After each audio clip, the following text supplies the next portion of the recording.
Hai, salut și bine v-am găsit la al treilea videoclip de pe acest canal. Mamă, deci impactul vostru la povestea cu pufuleții din târg a fost incredibil. Chiar nu mă așteptam să vă placă atât de mult cum l-am enervat noi pe Gică Barăsan.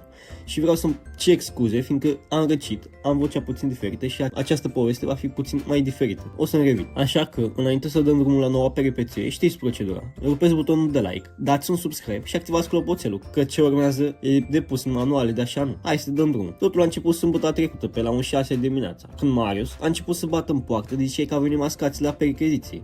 Este eu buimac, cu ochii cărpiți de somn și ce văd?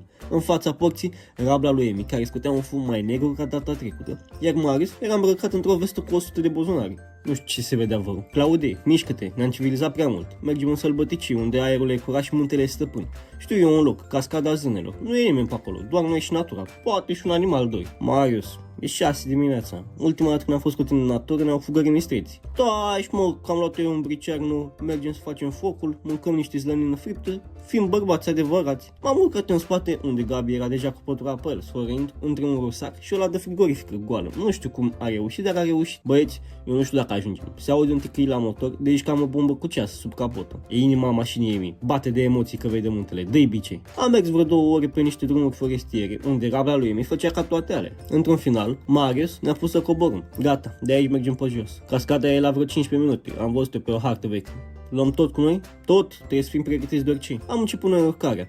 Marius în față, cu o hartă pe care cred că o desenase singur. Cătălin cu briceagul la curea, deși că vânează balauri. Eu cu lada frigorifică, nu mă întreba de ce am cărat o goală, așa a zis Marius că e bine. Nebun. După 45 de minute de urcat prin mărăcini, pietre și urzici, cascada aia a zânelor nu apărea. Marius, au trecut 15 minute de vreo 3 ori. Unde dracu e apa aia? E o eroare de perspectivă, Claude. Muntele te păcălește. Dar uitați ce mușchi pe copaci ăștia, înseamnă că nordul e încolo.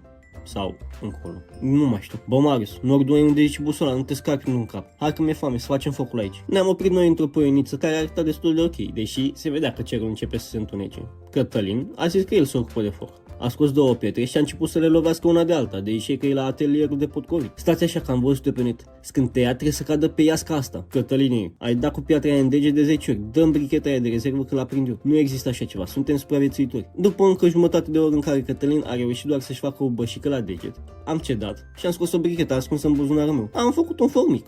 Am scos conservele de fasole și de slănină. Asta era meniul. Băieți, n-am semnal. Dacă ne atacă un urs, eu nici măcar nu pot să pun în story să vadă lumea cum mor. Nu ne atacă niciun urs, Emi.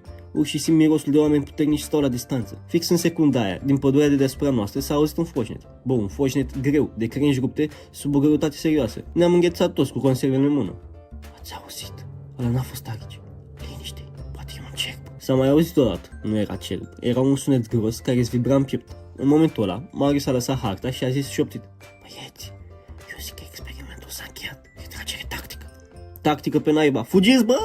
Am luat-o la vale, de zicei că avem motor de rachetă. Eu am aruncat la da frigorific. Emi a băgat powerbank-ul în rucsac și a decolat, iar Cătălin a uitat și de briceag și de onoare. Dar, ca de obicei, l-am uitat pe Gabi. Gabi!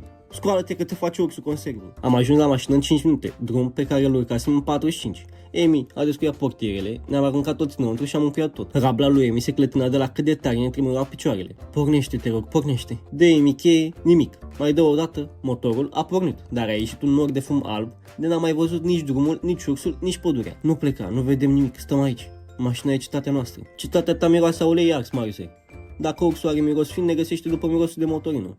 Am stat acolo, închis în mașina înghesuită vreo 4 ore. Afară, începuse o ploaie torențială, iar ștergătoarele lui Emi mergeau în reluare. Unul se oprea la jumate, celălalt se lupta cu aerul.